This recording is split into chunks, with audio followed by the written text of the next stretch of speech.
Welcome back, friends. Well, I've done it again. I went ahead and got another stove. Now, this one is a Coleman 502. It's touted as one of the best stoves Coleman ever made. And I think the real question is it good for overlanding? Now, a quick brief summary.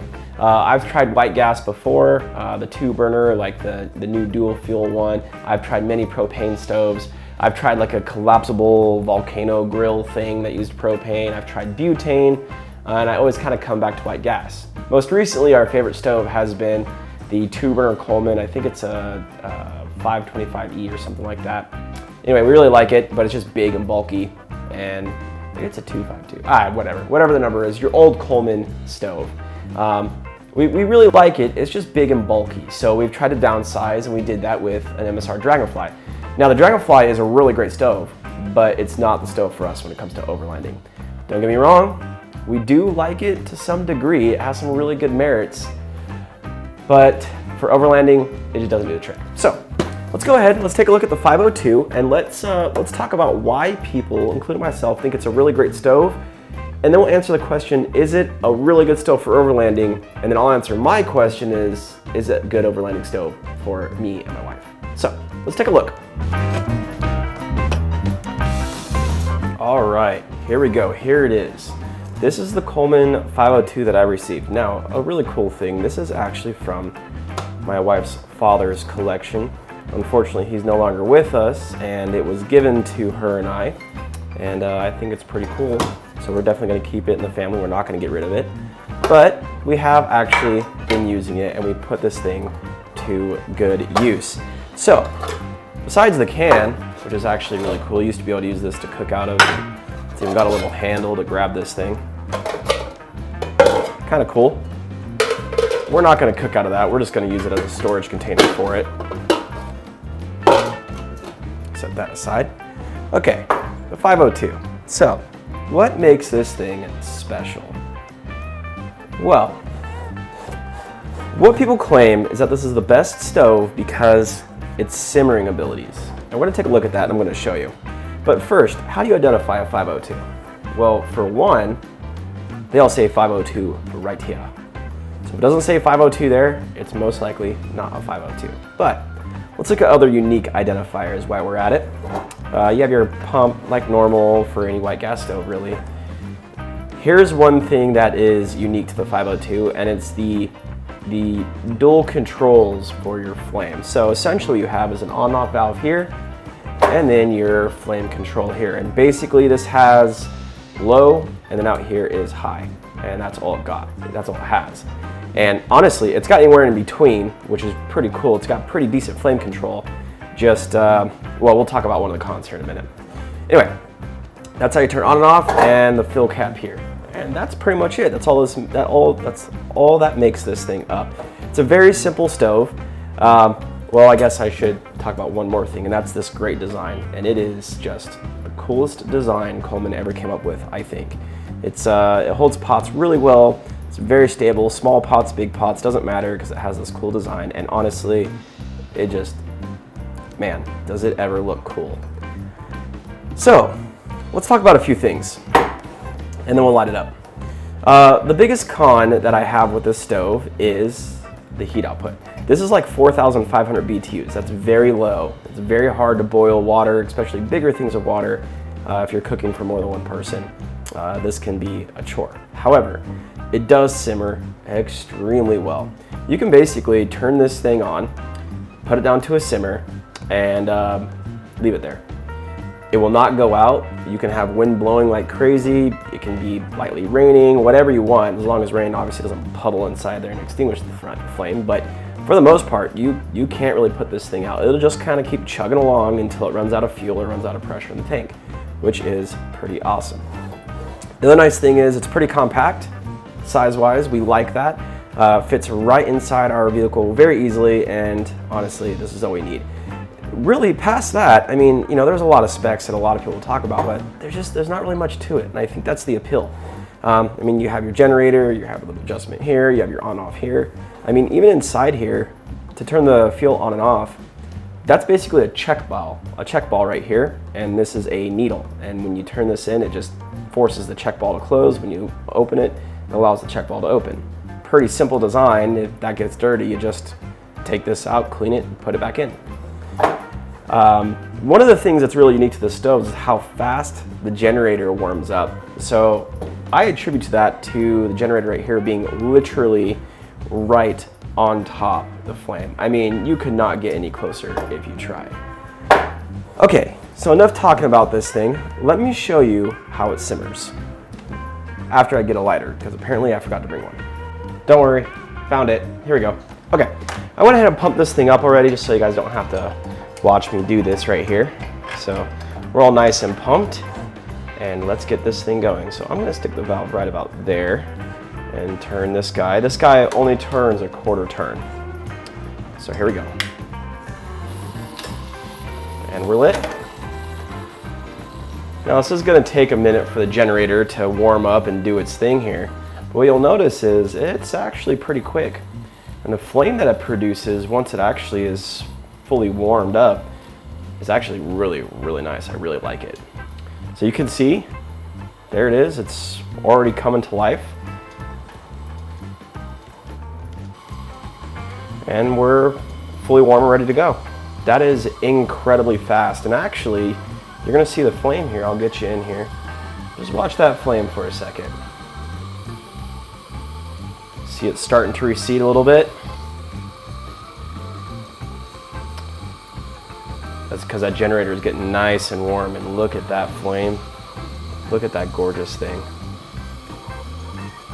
It is really hard to compete with this, honestly. It really is. And that's it. That's all there is to it.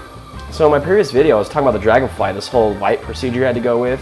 Once the whole thing was connected, you had to dribble a little bit of fuel out in the bowl, then turn it off, light it, wait for the fuel to almost burn away, or basically burn away, then turn it back on, light it again, and then hopefully the generator would be warm enough by then. And that takes about a minute process. If it's cold, even longer. This thing pretty much starts like this all the time. Last weekend we were at 10,000, well, no, not last week, the weekend before, we were at Coyote Flats at 10,000 feet, and we took this with us, and it pretty much started exactly like this. Right now it's about 100 degrees, but where this was at when we were camping, it was about like, I want to say 40, 50 in the mornings. So, you know, generally white gas stoves take a little longer at that temperature to warm up, but nope, not this one. Stay just like this. So let's kill this thing back to simmer mode. And there you are. Believe it or not, that is actually simmering. Let's see if we can get you in here. There you go. Look at that. Look at that simmer. And it will just go and go like this. And again, I attribute this to that generator being so close to that burner. I think that's the only reason. Because even if we talk here for about 20 minutes and come back to it, it'll still be like this. Here, watch, I'll show you, I'll turn it up. See, it comes right back to life. Most stoves, if you leave them simmer for too long, white gas stoves, the generator will cool down. It'll cool down to the point where when it's in like a simmer mode like this, or I guess low, it will do okay, but when you crank it up too fast, you'll get a big puff ball coming up. And that's just because the generator's not hot enough for the amount of fuel coming through. But not this one. In fact, I don't know how long this was stored at my father-in-law's. I can't say. It was in a plastic bag, which is a good thing.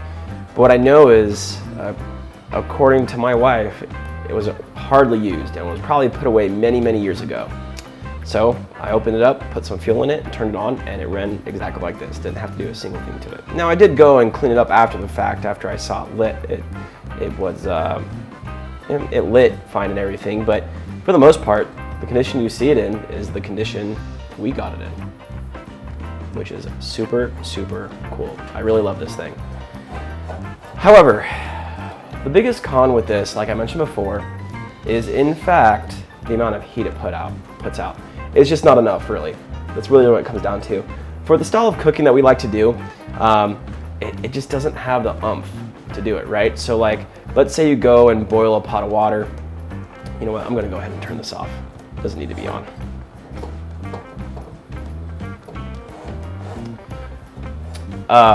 What was I saying? Oh, anyway, if you go to boil a big pot of water to do like noodles or something, or something like that, it kind of falls on its face there, and that's only because the 4,500 BTUs. There's just not a whole lot. It will do it, don't get me wrong, it will do it, just it'll be slow in a bigger pot of water. It won't be a nice big rolling boil.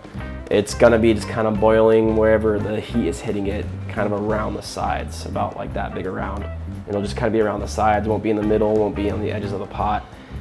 Not a very good boil when you've got, 10 cups of water or something, or you got a nice big 10-inch pot, which is what we cook with on a baduri, and that's the only sucky part.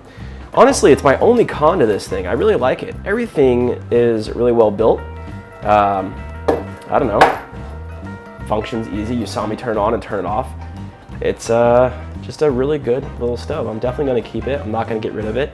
I think maybe depending on trips we go, maybe I'll bring this as the second stove, or maybe the coffee brewer, just because it's such a nice little stove to have just for emergencies. And I'll definitely keep it around our house or wherever we go for emergencies, because it's just a great, fantastic little stove, and it always runs and don't have a problem with it. So there it is. There's the little review of the Coleman 502.